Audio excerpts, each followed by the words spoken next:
Welcome to the Gym Heroes Podcast. I'm your host, Josh Peacock. Today's show is brought to you by Gymdesk, the easiest gym management software you'll ever use. Take payments, create marketing automations, track attendance, and much more. To try the software out free, go to gymdesk.com. No credit card or painful sales call required. Our hero today is Pete Piranio, owner of Empirepreneur, a company that helps fitness business owners scale their studios into multiple self-managing locations. Today, he reveals how business systems are the key to designing a business you don't have to slave over to keep running. Without further ado, Pete Piranio. All right. Well, welcome to the Gym Heroes Podcast. Pete, if you could introduce yourself and tell us a bit about your background and how you found yourself talking about the subjects we're going to be talking about today, like self-management, building self-managing businesses. Yeah, for sure. Well, first, I appreciate you having me on. I'm excited to talk about this and talk about the topics that you guys share on your podcast. I think you guys are doing a great job with it.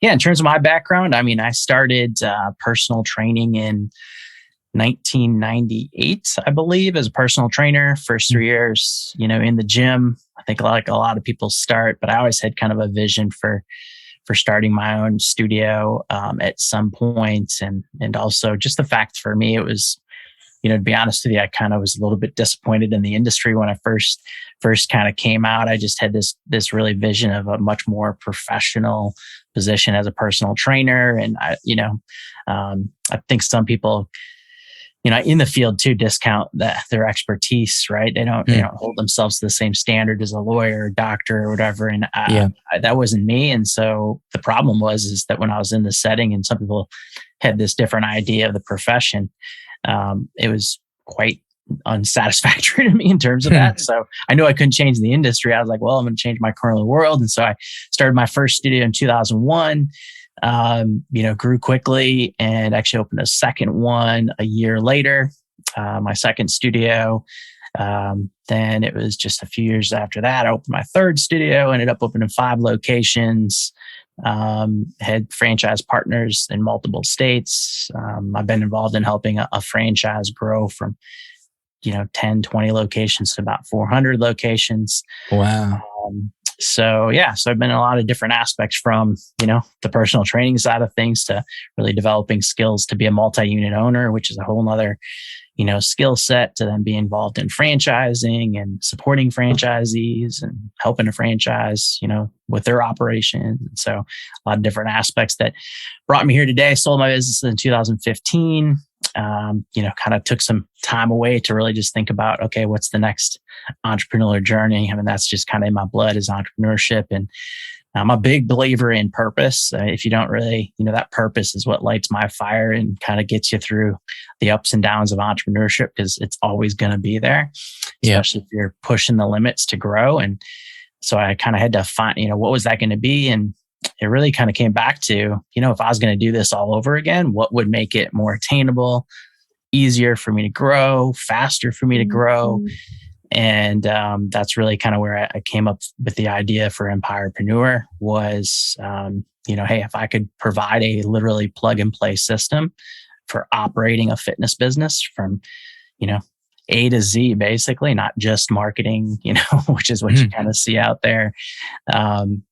Because that was really the key for me was the idea of, systems, and systematizing your business was really what changed my world. And so the problem is it's took me like 4 or 5 years to create the systems, another, 11 or so refining and evolving. And it's hard to do. It's hard. It's kind of time consuming.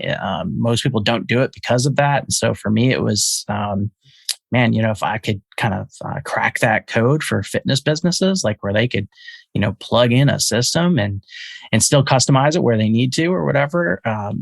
Because even for me, I felt like if I could just, if I would have just even had some templates or some best practices at that time, it would have been super helpful instead of a blank sheet of paper. Just direction.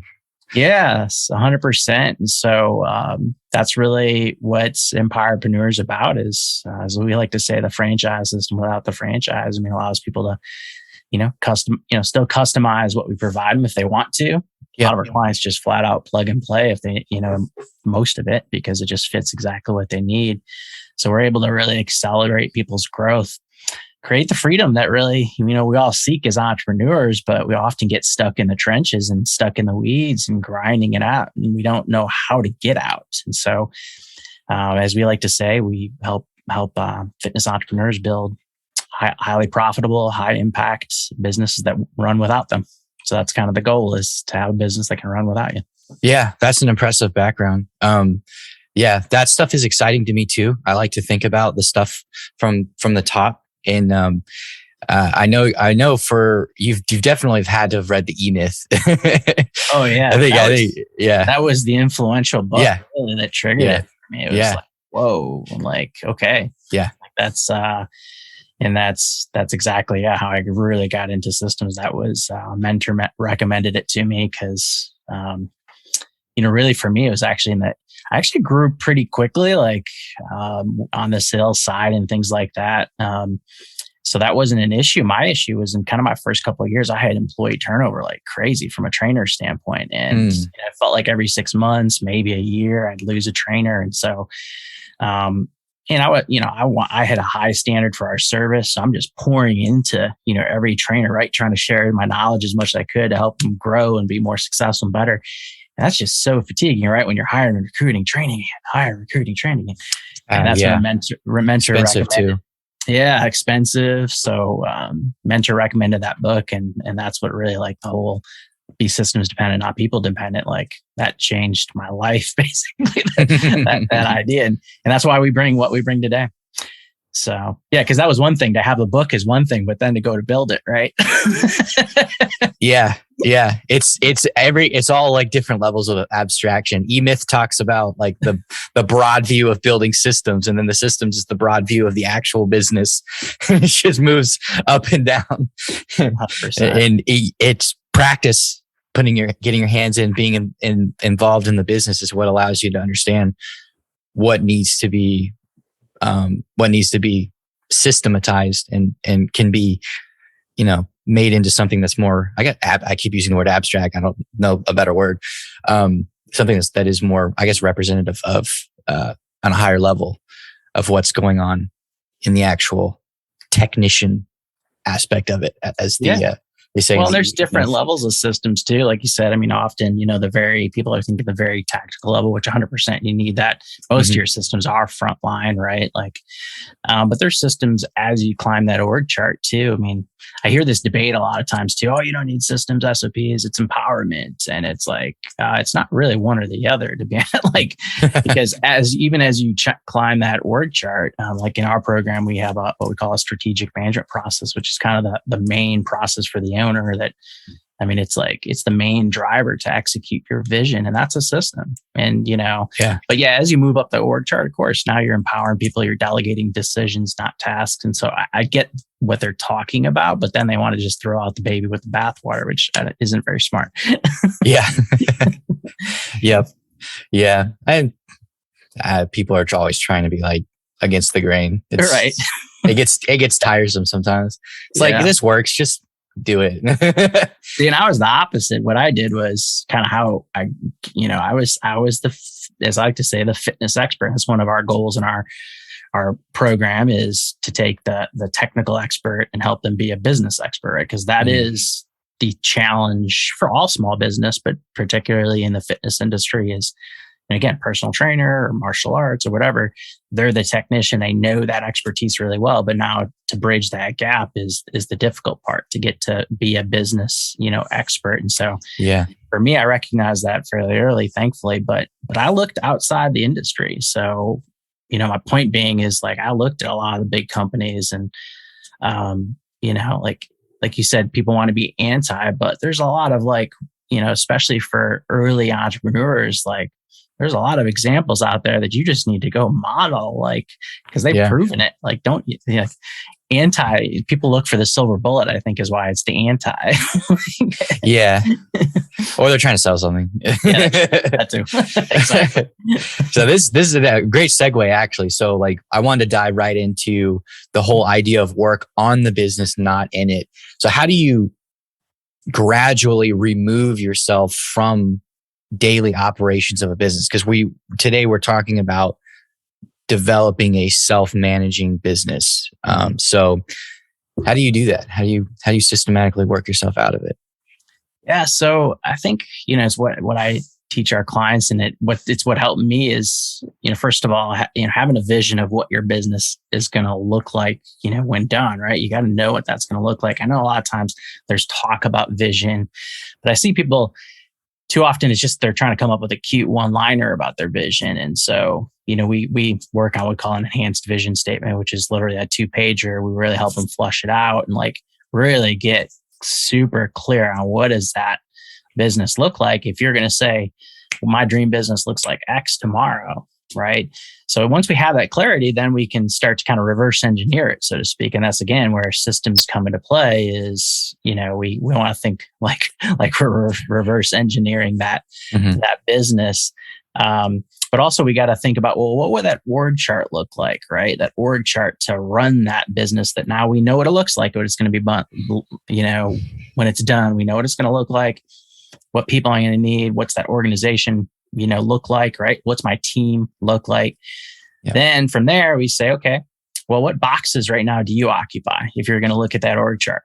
Well, most people, and I know it was for me, it was all of them, right? So if I had a paper org chart, if it had names in it, it would be you, right? So, but at least again, what that path looks like. And then you start to say, okay, I got to start at the front lines, and I got to create what we call role agreements, which is an agreement on what are all the systems that person agrees to execute upon, right? And so in most of the businesses, right, it's a personal trainer, let's say, we need to be able to have that role fully systematized. Then we can take a step out, right? So if we're training right now, then we can step out of that and we can move more into a management position, right? Now the next step is I need to systematize that. Maybe it's a team leader or maybe it's a manager position. What's that role agreement look like? Right? Boom. Now I can step out of that. So you work your way up the org chart as you're, systematizing the business. And that's for most, again, there's several ways to do it, but I would say probably most of your audience or most personal training studios, gyms that we work with, that maybe they're starting with themselves and a couple employees or 1 in 4. That would be typically the process. So when you can visualize that, and I like to think of it as just, sometimes you've got multiple hats on you. That's what you got to recognize first too. I think a lot of owners just don't recognize that they're wearing a lot of hats. And so sometimes it's like, hey, I'm wearing the personal trainer hat right now because my business needs me to wear that right now, but that's temporary, right? I'm going to take that hat off when I can, when the time's right, when we've grown to a certain point. And that's we help our clients with making those decisions along the way too. But I would say, in a broad view for a podcast, that's kind of how you would do it. Yeah. That's a good approach. You got to have something to aim for. You got to know where you're headed. And then you start to engineer the systems based on where you want what you want the output to be. Well, and a big step in that, like, instead of creating that, like, what's that business going to look like, right, when it's completed, right? If you think of it that way, again, what keeps so many people in the trenches is their business is a part of them, right? It's like them, right? Instead of, they got to be able to separate it from them. Like, you got to think of that as a abstract, to use your word, object, right? It's the product, the entire business. If I got a gym or a studio, it's everything in that box, and it doesn't entail me. So once I can carve myself out, then I can kind of start to build, my machine, like we like to say, your franchise prototype, whether you want to franchise or not. And I think, like, again, I said, because I was in franchising, and you have systems, right? If you buy a franchise, you're supposedly or hopefully buying a complete system, right? And so you need to be able to think that way if you truly are going to have a business that runs without you. Because if you can't mentally separate from that and, you're stuck on the idea that clients won't work with anybody but me, you're never going to grow your business. You're always going to be stuck. And I get it. I had to go through those transitions too. So I'm not criticizing. I understand the mental roadblocks along the way. Yeah. Because I tell my clients all the time, like, what I'm sharing with you is because I beat my head against the wall every step of the way, right? So I got the bruises and the scars. Yeah. I think most people have to kind of go through that phase of like beating their head against the wall. And some people figure out how to do the systems, and then some people hire you. Yeah. Yeah. Well, we create, and I think it's really important is we create the aha moments for our clients, right? Where sometimes where it's also that light bulb blows off. It's like, oh, and just like that, like a part, the business guy separate from me or whatever at the time they're stuck on, when you've been through it, it's easy to identify those. And then we coach them through so they can have that discovery themselves. And so much of it happens there. And then when it clicks, it's like, boom, okay, now I know what I need to do. Where that, otherwise is a big obstacle for them. So I tell people all the time, one of the biggest things that for me that I would say, like people ask, hey, one of the biggest, mistakes or whatever else is like not seeking like mentorship and coaching and stuff early enough. Right. Yeah. Because I'm trying to figure it out all myself, which is slow. You make a lot of costly mistakes and, all that kind of stuff. So, but people also got to be careful today too, because there's a lot of folks, like you said earlier, just selling stuff out there versus, real coaching, as I like to say. Yep. Coaching from a place of knowledge and experience rather than what they read in a couple books. Yeah. How does technology play into the process of beginning to remove yourself from daily operations and build a self-managing fitness business? It's huge. I always tell a lot of our clients all the time, I'm like, I'm jealous because when we had the systems and everything, it was on paper, right? Like it was binders of stuff. And so now for our clients, all of ours is on a platform, right? So it's a software platform that's literally makes it plug and play. And so I think that's a big piece of it is being able to have processes, systems, procedures, built into technology, but then also, automation is really taking off, right? So being able to integrate with other platforms too. So your guys' platform, for instance, if we can integrate with things like that, that's huge. One of my biggest frustrations too in my old business, I was about to build my own thing, was the lack of that. I fapelt like I had 10 software programs or something. Yeah. Yes. And so, but I think a lot of that's changed now with integrations and, Zapier and APIs. And so I think, the ability to not only systematize, but automation, I think is get information too, right? Your KPIs, get information at your fingertips more easily. Not have to crank out spreadsheets like I did in the early days. I think that really streamlines and makes business operation much simpler. Yeah, absolutely. Being able to know how your business is doing and if it's meeting the KPIs that you've set for it, even if it's just at a glance, not necessarily being knee deep in a spreadsheet, but just being able to pull up a dashboard or pull up a really easily readable report can be big. It can be really big for making sure that you stay on track and on target every day, every week, every month for the growth and the health of your business. Yeah, that's, one of our doctrines that we teach in our programs is the doctrine of objectivity, right? So we want to help owners be objective about their business, not emotional, where we can sometimes make bad people decisions or just bad decisions in general because you just let a little too much emotion get involved in it. And so, having that dashboard, having KPIs allows you to see the numbers, be objective over it. Again, that's where having that systemization, like the machine or franchise prototype, like I talked about, is so critical because, it's one thing to have numbers, but if you don't have systems underneath that, you don't have, like I like to say, it's like two science experiments, right? I got to have one that's a consistent, experiment, right? Before I can test, innovate, tweak to see if that had any impact. But if I don't have systems below it and it's just kind of by happen chance and it's kind of more, again, people dependent, like Johnny does this good, Sally does that well, whatever. Yeah.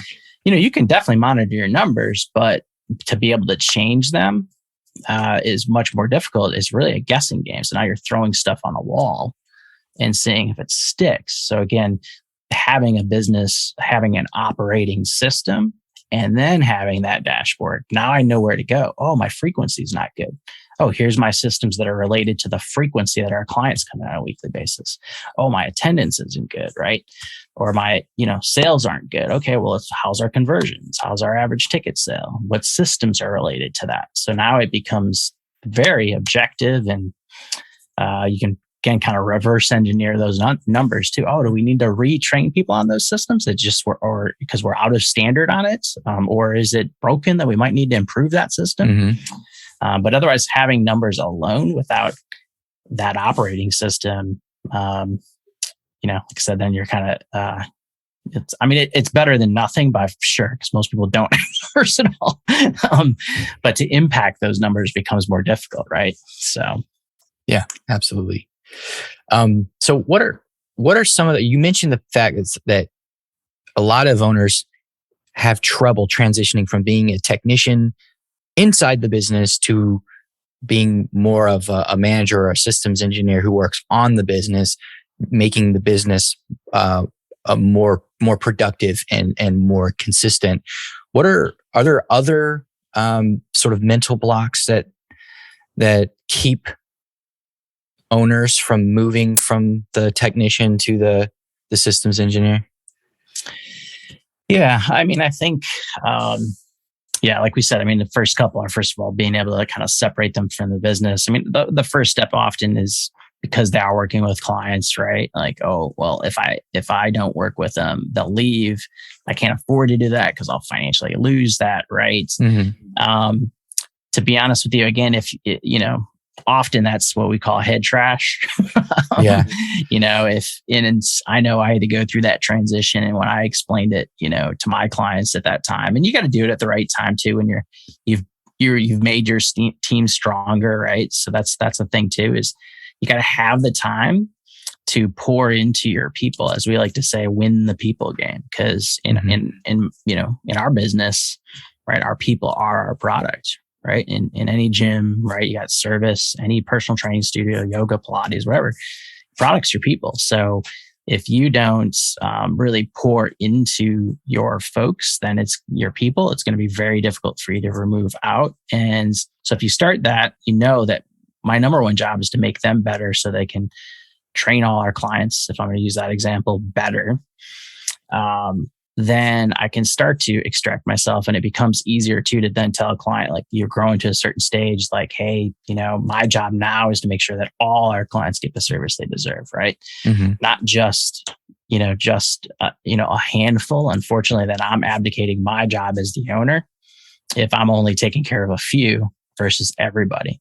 And plus, I'm not taking care of my team if I can't spend the time with them. And I think, most of the time we're working with successful people, right? Especially if you're in the personal training world, they get it. I know my clients did, and they saw that. And at one hand, they hate to see it, but the other hand, they're like, I get it. And congratulations, almost. Those were, some of them were happy with our growth, right? So that's on a very tactical, because I know that's a big one. So I wanted to get real kind of nitty gritty on that, because I know that's like one of those head trash items for a lot of people. But beyond that, if you're kind of already past that stage, because again, we're working with entrepreneurs at different levels, I think the next barrier for most is then delegating decisions, not just tasks. Yeah. Right. So helping the decision making process. So we kind of help our clients think through, if you think through your org chart, kind of along the lines too, your kind of the front lines, if you will, is your implementers. They're thinking about how we do what we do. Next step is what are we going to do? So that's usually a manager's role, right? But now you got to so you're delegating some decisions right there at that manager's role, right? And then after that, you're going to people at the next level up have to make the where decisions. Where are we going? And then the top level U is the why, right? Why are we doing it? And often the entrepreneur too is, of course, part of the where are we going as well. But there's different levels too of decision making, delegating, if you will. So it's you're delegating decisions, not just tasks. Later on, now you're delegating even like, where are we going? I think those are super important. And so you got to let go of different things at different levels. So letting go of tasks, like I said, you're letting go, then even letting go of decisions. And then, even when you get further up, you're letting go of success, right? So like when I had multiple locations owners, the success of the location was no longer my success. It was their success, right? Yeah. Of those folks. So you're letting go of different things at every level, if that makes sense. And so tasks, decisions, and success. Like you got to be, just happy that, other people are succeeding and help them succeed. Absolutely. I could go on and on about this, but I'm trying to give you a bullet point version. Yeah. I get you. But do you see that? Like it is a mental thing too, as you're working your way through. Yes. It's important to have the systems, but you have to consciously say like, okay, I'm gonna coach them, but I got to help them. They're going to now make those decisions, right? And like I said, consciously giving up success. Like I said, consciously like, great job, Josh did this, and you're praising their achievements, and you're just the cheerleader now. Yeah, it's a natural progression because the first thing you do is you give up control over the tasks, but that is going to have a limit as to what you can do within a reasonable time frame. So you have to give up the decisions, and then you give up the next step, which is that's success, right? That's the after decision. So, it's like working through almost like a really good story where the point of view character, the world gets a little bit more complicated and a little bit more dangerous every time they have an epiphany about how things work in the story. It gets a little bit wider and a little bit more. And then that's the next problem that the character has to solve in order to be successful within the confines of the story. So most have a problem with it because they can't give up the control, right? So it's like the control aspect of it. And I don't mean that in a negative way. It's kind of one of those subconscious things sometimes, but that again is where systems come to play, because if you have systems, you can trust like, oh, that's how we, make the macchiato at Starbucks. They have a way they make it, right? There's like the barista doesn't just decide every day how he's going to make a different macchiato or whatever, right? So like I can trust that service is being delivered this way. But even as you get higher up, that's where like we have a strategic management process for our owners. Like that's how leadership, you give them, now you're giving them frameworks to make decisions. You're not just saying, oh, make any willy-nilly decision. You've created frameworks for decision making. And so that's it. Like I was saying before, it's not, you can't just empower people. Like to me, that's abdicating versus delegating too, right? It's like that that's where a lot of people get in trouble. They hire people and just, okay, great. I'm empowering you. And then they have a massive mess later on. And so, you still have processes as you move up, like, and one of them could be that, like, what's our decision-making process, right? So, that we're doing it in the right way that fits our vision and our strategies, as we go along. So, it's the most challenging part, I think, is that those mental shifts along the way, and then getting your organization to do that. Most really get stuck right at that delegating tasks, but they're still making all the decisions. So they're the bottleneck, right? So everything's still flowing to them, and they don't get beyond the decision-making piece of it. But you can break through that easily if you got the systems in place. Right now, you can trust, and so therefore you give up control. Absolutely. So, are there any myths surrounding the systematizing your business? Like, I kind of touched on them, I think, with the mental blocks. But are there any bad pieces of information, fake news floating around in the blogosphere, as it were, about how to systemize your business into a self-managing organism? Yeah, I think some of the most common that we're working through with clients is, or I shouldn't even say clients, just people in general. When we talk about it is, we did mention earlier, like, first of all, like, systematizing your business is hard. It's overwhelming. I can't even possibly see how I could do that. Right. So like that just like is a stop for most people, like, right.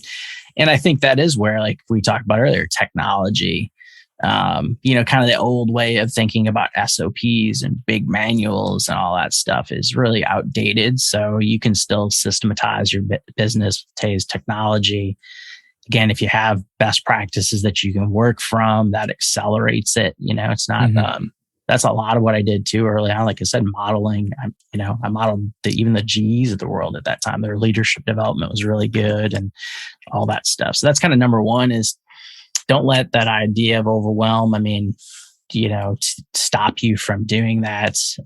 Number two is, I think often is in personal training anyways. And I think in gyms is that you can't personalize, or you can't systematize personal training, for instance, right? Like, you can't make a cookie cutter. And I'm like, well, that's incorrect.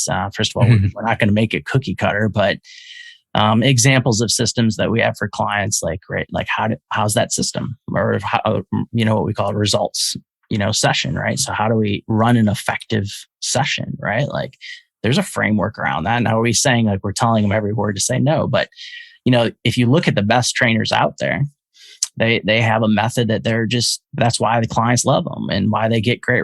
How do they conduct a session? And so, we kind of discovered that in early days when, my trainers would watch what I was doing. They're smart enough to say like, hey, we know you've been successful. Like, how do you run a session, right?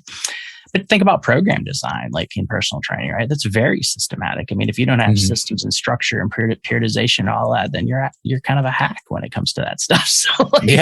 So you should have those. So I think that's again, like, there definitely should be, systems there, and where people I think get off track is, as systems actually allow you then to engage with the client more, allow you to personalize things more, adjust on the fly more, right? Because when you have a method, kind of underlying methods of how we do certain things, it actually frees up your ability to be creative, if that makes sense. So because if you're worried about everything and you're consumed by every little detail or whatever, it doesn't allow you to be, creative and to be able to adjust with the client on the fly. So I think that's just a big myth around, you can't have systems for that. I think the other thing too is it actually increases the value of your business and being a coveted employer for personal trainers. Because if you have systems in place, now you're a school for trainers, right? Most people spend a lot of money for certifications and things like that. But now you can be a school for them. And most people, especially earlier in their careers, they just, I was just a sponge. I just want to learn as much as I could, be awesome at my craft. So if you as a business can provide systems on like, here's some of the best practices of some of the best trainers, right, that we know of that do these things in a certain way, I would have ate that up when I first started, right? So I think people put a negative connotation on it instead. Like when they think of rules, regulations, and the police. And it's like, no, that's not what it's all about. So, and it's going to make my business into McDonald's. No, it's not. Yeah, exactly. I'd say the other one too is, and it kind of falls in line with this, is that, well, even if I could put systems in place, my employees, won't follow them, right? Or they won't want them, right?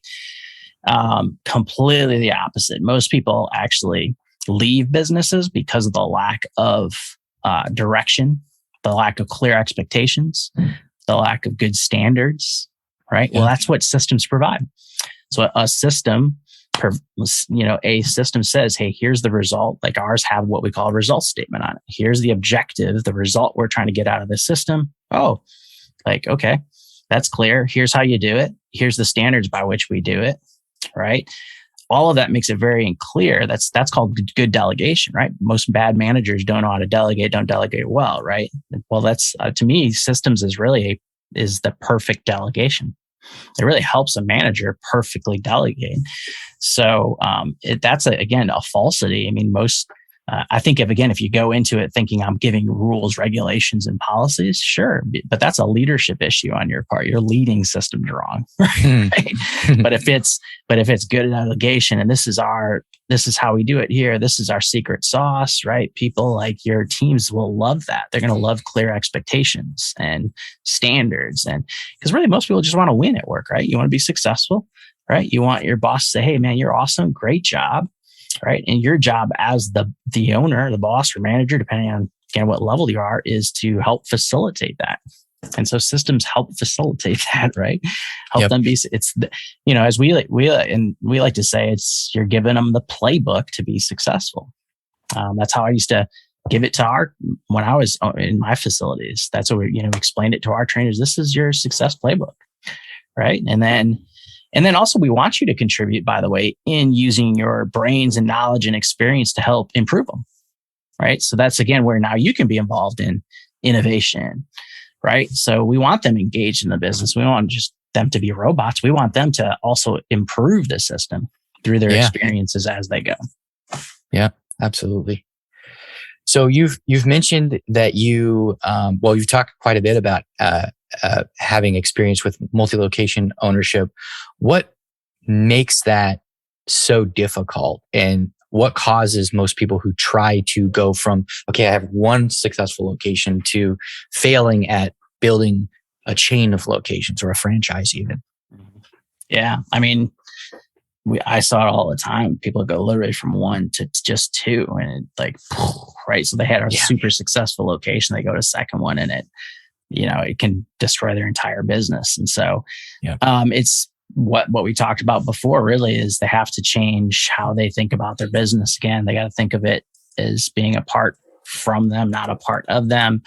And then going back to what we talked about earlier too, it's delegating. Now they can't be just delegating tasks, or they can't be doing a lot of tasks to themselves, or at least they got to limit what those things are. So for example, with me, when I went from 1 to 2 studios, I was born and raised hard worker, right? And so I was able to, like I said, kind of just manhandle that, right? I remember splitting time between studios every day. I was doing consultations at both, right? Wow, it was crazy if I knew what I knew now, right? But when I opened my third, it literally, so again, thankfully I survived that. Most people didn't survive that, and I survived it through just nothing that I would recommend to anybody. Just long days, hours, working hard, right? And I did. I had good team members too that, we were really starting to build the foundation. But once I went to 3, it was when the world changed, because now I couldn't split myself, right, 3 ways. So point being is that I really discovered, okay, well, now this is where your focus is no longer about just sales. It's no longer about just training clients, right? So most people get stuck training clients and sales. That's their focus, right? Yeah. Well, you go to multiple locations. It's really about building great teams. It's about winning the people game, right? So you have to have leaders at each of those locations, right? So you got to have leaders there that you're leading to be great leaders, and those leaders have to be great people builders, right? And build great teams. And so it goes kind of that shift in focus. Most people don't make that transition. They're still stuck in tasks. They're stuck in the weeds. All they did now is just double their work, right? If they open a second location, triple it. If they opened a third, all they did is double or triple their work. They added people thinking that would be the solution, right? If I just add people, but often that just, ends up, they might grow their revenues, but it actually masks, they end up being less profitable than they were with one location. And it's because they're not leading those folks. So they've brought in people, but they're not getting a return on that investment, right? It's a human resource. Because they're not leading it properly. So you got to be able to step up that ladder that we talked about before, and work your way out of it. Now, if you have a systematic process to do that, again, easier said than done, but that's kind of what we help our clients do. Is there's a step by step. You got to get the systems in place to be able to make that. So, yeah, absolutely. Yeah, you got to change what you're working on. Bottom line, if I was to sum it up. Yep. Critical. What are the biggest mistakes that business owners make as they try to build self-managing fitness businesses? I think it's, I hate to repeat myself. I like to come up with something new, but I think it's abdication, right? Versus delegation. So, they're thinking, hey, every guru is telling me to work on the business, not in it. So, I'm going to hire people and they're going to be responsible. I shouldn't be doing that stuff anymore, right? But the problem is again, they hire that person, but they abdicate it, right? Okay, now Josh is on my team. Josh is our marketing person, or, whatever, or our manager of this location. And so Josh, he maybe had some gym management experience somewhere else. And so, well, he's got experience. All right, Josh, be my gym manager, right? We got to have X amount in sales. Josh is like, great. Okay. And so just again, abdicating that, thinking that, hiring people is the solution. Where again, even at any level, you have to delegate. It's just what you're delegating. So so it's just the abdication of those roles, I think, is the biggest mistake people make as they're trying to grow. I'm actually interested about hiring. What should business owners be looking for in hiring the different positions? Do they need a lot of, systems can kind of pick up some of that. Do they need a lot of experience? What sort of experience are they looking for? Because you want them to be able to understand and execute on the system, especially at a managerial level. Sometimes if you don't have any managerial experience, it's difficult to understand the systems that go along with managing. Do you have any thoughts on that? Yeah, 100%. I mean, it's critical. This is most fitness businesses. I mean, if you look at the retention rates, they're horrendous, right? They're they're terrible. And I made a decision a long time ago, like I said earlier, because I had that issue very early, that was going to be my competitive advantage. Actually, it was going to be like, having better retention than kind of the industry average on a whole, right? And so, that actually starts with your hiring, and it does start with what you're talking about, the profile of that person you're hiring. And so, now that's different at different levels of the organization, but we're probably a lot of your listeners, if it's, let's say, again, a personal trainer, frontline position, which is where most of the turnover comes from. We tell our clients that, we're looking for a new grad 1 year out, right? And that's if, again, you have the systems, right? So this is what's key, is we can be systems dependent, not people dependent. If we have the system, I want to hire somebody, the degree gives me the base knowledge for that position, right? That I'm looking for. But I want somebody that is, coachable, right? That isn't kind of stuck in their ways of training for 10 years and don't want to do it a different way, right? That they're hungry. So again, they're going to be hungry for those systems to learn new in the position, right? Plus, often when we're new into, if we're talking about personal training or, new into the career, you're talking about, for me, it was like 3 years in the gym, like I said, because the only thing I was focused on was improving my craft. So by the nature of having somebody less experienced, you can have somebody in that position longer. If you have the systems can make up the gap, right? That you're sometimes looking for in experience. And, in today's day and age too, it actually, from a recruiting standpoint, there's more of a pool to be able to recruit from, right? Now, as you move up the ladder, it definitely changes. And so that's a little bit different in terms of positions. I always like, for team leaders or branch location managers, ideally, to promote from within if you can. Sometimes you can't, right? So, I think, then it's first and foremost, you're looking for an alignment with your core values, your vision, your purpose. I always, we teach it in the program, and I always did it. I start the first 10, 15 minutes of an interview talking about our vision, our strategic objectives, our values. And, my first question is based on what you've, heard from me so far, what excites you, if anything? Right. And if they're leaning forward in their chair and they're like, this, and I love this and this, great. Now I'm going to get to the regular questions, right? The regular, right? But if they're like, oh, this sounds pretty, there's no like light up, like I don't see them light up, that interview will be done in another 5 minutes. So I would say, the higher up you get, of course, you're higher up the org chart, you're looking for specific experience and examples of success, in other businesses. And if they have examples of success in other businesses, and again, you're obviously checking references about that, but they've got performance. They've shown performance in other jobs when I'm moving up the org chart. The very next thing is really, are they alignment with, again, those vision, values, purpose, right? Because they can be a performer, but if they're not in alignment with that, you've got a problem in terms of, within your culture. So it becomes, it's important in any part of the organization, but even more as you move up the org chart. Absolutely.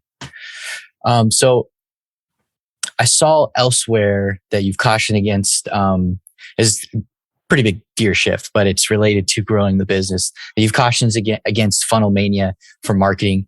I've been in marketing for a while, so I've seen the growth of that. I've seen it pop out of the ether, as it were, from like a sort of niche direct response thing to like a very mainstream, a mainstream marketing practice. You even described it as actually killing business owners. What's the problems you're seeing there with people trying to put these funnels together for member acquisition? I mean, first, going back to what we talked about, it's the wrong work, right? So what I mean by that is as a gym owner, you're sitting there and every guru in your feed's talking, they're talking about this funnel, that, or the secret silver bullet marketing thing. Yeah. And so you're sitting there trying to learn how to build funnels, et cetera, et cetera. That's the wrong kind of work. If you're working on that piece of it as the owner, like I said, that's what's killing businesses, because you're working on like the wrong work. So as we like to say, you got to go beyond marketing. It's important. Don't get me wrong. Marketing is important. It's critical to business. You got to have acquisition, but it's 25% actually, right? In terms of, if a lot of people I see it all the time in our program, they're really marketing sales driven, and, they're the other part of it, the people and systems. Often they'll come into our program and, maybe they're at 30,000, right? But they, of course, want to be 7 figures, right? And they're like, more marketing. And it's not, they didn't have a marketing problem. They had a people and systems problem to break through to the next level, right? Because their time is limited. If they're only focused on that, they're so limited on it. So that was actually a barrier to it. And so I think from a basic level, being focused on the wrong kind of work is the biggest thing from a marketing strategy standpoint as well. I mean, I'm not like poo-poo on, funnels as a whole, but especially in today's digital age with, iOS changes now, right? So privacy changes, you have to take a much more kind of broad funnel approach. Like I don't mean a specific like landing page to landing page. That's what I mean when I say funnel mania.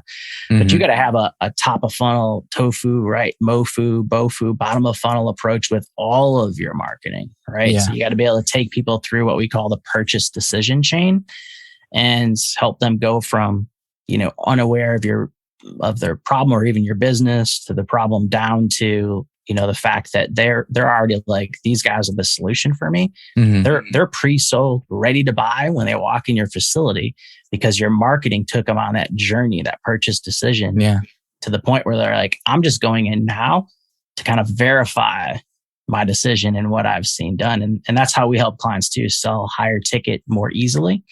Because if your marketing strategically is set up to help facilitate the buying criteria, help to facilitate their decision making, don't try to trick them or be super slick or all these, 21-day this, that, whatever. People don't want gimmicks, right? They want to make a change in the problem they have in their life. And so if you can help them move towards this is the solution that I want, and make an informed decision, you're not only going to sell a higher ticket, but it's going to be easier. So my point with the funnel mania piece is like, most people are just simply focused on the wrong work. That's why, like for us, we actually have an in-house, agency that helps our clients do it, because we tell them like, you should be delegating this, right? So we get them to different levels. Yeah. We get them to different revenue levels where they can just be like, okay, you guys do the marketing, right? So we've helped them develop the strategy, right? So again, but they're now delegating the task to like my team to just fulfill that side of things, right? Get it done, because you shouldn't be focused on that as an owner. If you want to grow, you're stuck in the weeds. Building out a funnel is the weeds, so you got to get beyond that. They can work well, but they're time consuming. So it's absolutely. And you have to learn how to use the tool. And I have friends that have worked in the entrepreneurs, and they'll spend an entire week piddling around in a funnel making software and trying to figure out how everything works, and then putting together an offer and then trying to test things out. So absolutely. Yeah. And I think again, because of the online kind of marketing world, right? I think sometimes in the fitness industry, we confuse, sometimes we're modeling people that are online marketers that are selling products, right? Or, and there's some things you can model, but But there's other things sometimes that we're kind of modeling like, oh, build a funnel, but they're selling a product and it's different than what you're doing to sell your service. Yeah. And so, if I'm a one man, if I'm a small team and I'm selling a course or supplements or something like that, sure. Well, I spend more time maybe into the really strategy and the details of the funnel or whatever. Sure. But if you're like what we work with, which is a lot of clients that have, brick and mortar locations, but also online businesses. They're trying to scale verticals, whatever. They're really trying to scale their businesses up, and they have to build great teams to do that. You really shouldn't be trying to figure out like how to drop that script into a landing page or something like that. Yep. Yeah. So, absolutely. And some people might say, well, I got to do it at first or whatever else. Not necessarily, actually. I think that's, again, a misnomer too, is that at first I have to because I don't have the money. Well, I would say, first of all, then look at your pricing strategy. Let's look at how your economics are built, because your economics are hindering you from outsourcing this to getting it off your plate, right? So the lack of money thing that I have to do these things is actually false. I mean, and I get it where they're coming from, but again, somebody's got to kind of give them that aha moment to be like, oh no, if you tweak this is how you can do it. And so if you can change your pricing and your economics, then, you can get that damn funnel building off your plate like tomorrow. Yep. And I'm sure most would be like please. Yeah, absolutely. Awesome. Well, I appreciate your time. And where can people find you? Yeah, they can find it. Empirepreneur.com is our website. I'm on Instagram, Pete Piranio on Instagram, LinkedIn, pretty active on LinkedIn as well. So you find me, Pete Piranio, on LinkedIn. So those are probably the main areas, but we're kind of on all the social channels as well. And actually, we're launching a podcast coming up here in a couple of weeks, Empirepreneur. So look for that. I think cool. you can even subscribe already. I think it's out there, but we have episodes coming up. In the next couple of weeks, starting to load up. So, absolutely, I can tell that you practice what you preach, because someone else handled that for you, and you don't even know if it's up or not. You are correct. You just know when it's going to launch, which is what you should know. I just know when I'm supposed to record episodes. Yep. Exactly. Awesome. Well, I thank you so much for coming on. This has been incredible, information dense, very valuable episode. Oh, well, I appreciate you having me on. So I hope your audience found it super helpful, and we will love to help them out if they're struggling with some of the things we talked about.